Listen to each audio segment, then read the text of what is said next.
I I am out taking a walk today. You can hear the dog in the background that just started up as I walked by. I am out walking my friend today. And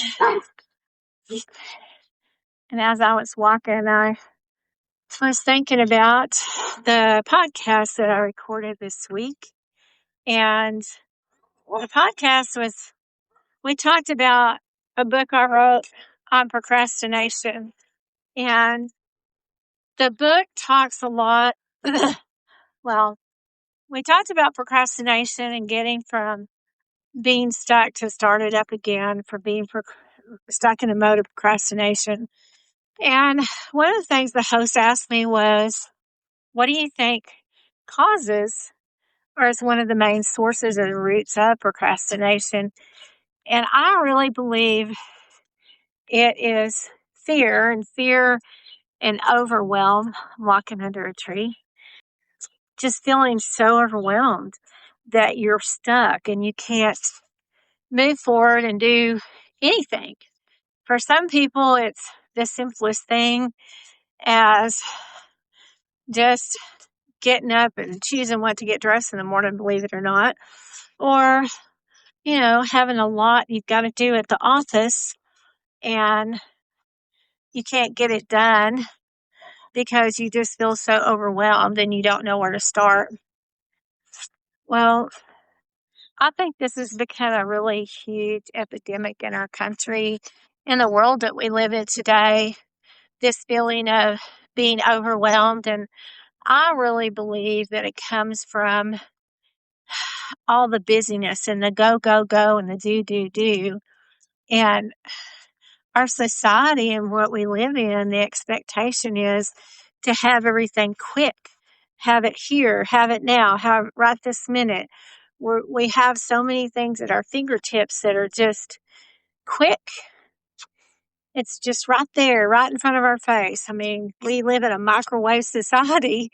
When I was a kid, I'm in my 60s, and so when I was a child, we didn't have microwave ovens. We had a stove top and an oven, and you cooked your food on it and you waited until it was done.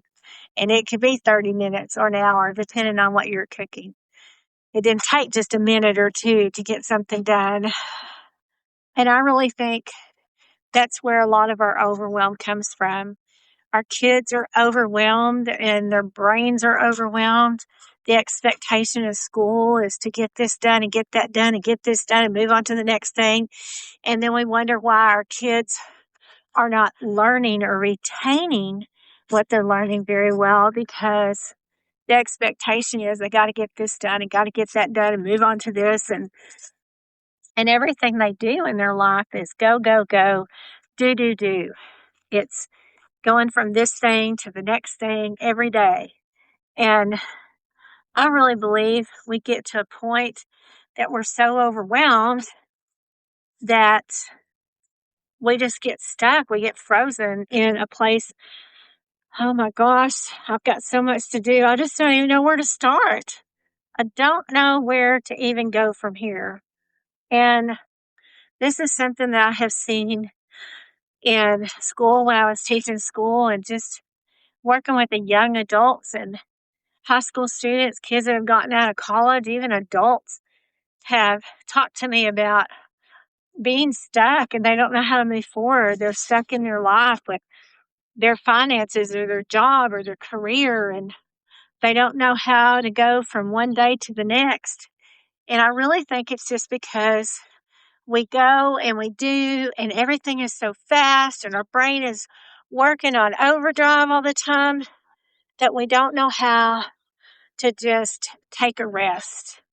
I really believe if you look in Genesis in the Bible, it talks about Adam and Eve walking in the garden with God.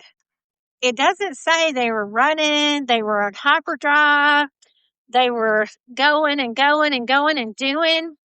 They were living a life of rest, walking with God. I mean, when God created the earth, He created it in 6 days and He rested. And I really believe that's the way God created us to be, is to be in a mode of rest in our lives at times. And we don't do that. And because we don't do that, the overwhelm of everything that we're going and we're doing and we got to do and just keeps coming at us.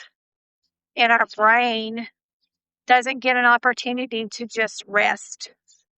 So, what I'm doing today is I'm walking my dog. And I do that every day.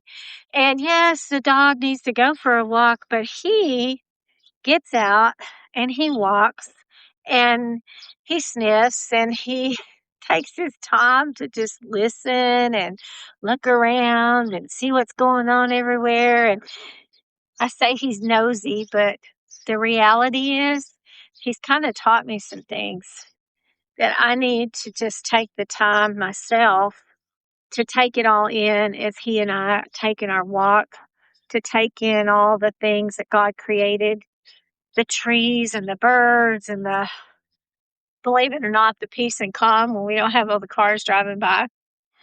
But to just take all that in, just enjoy it,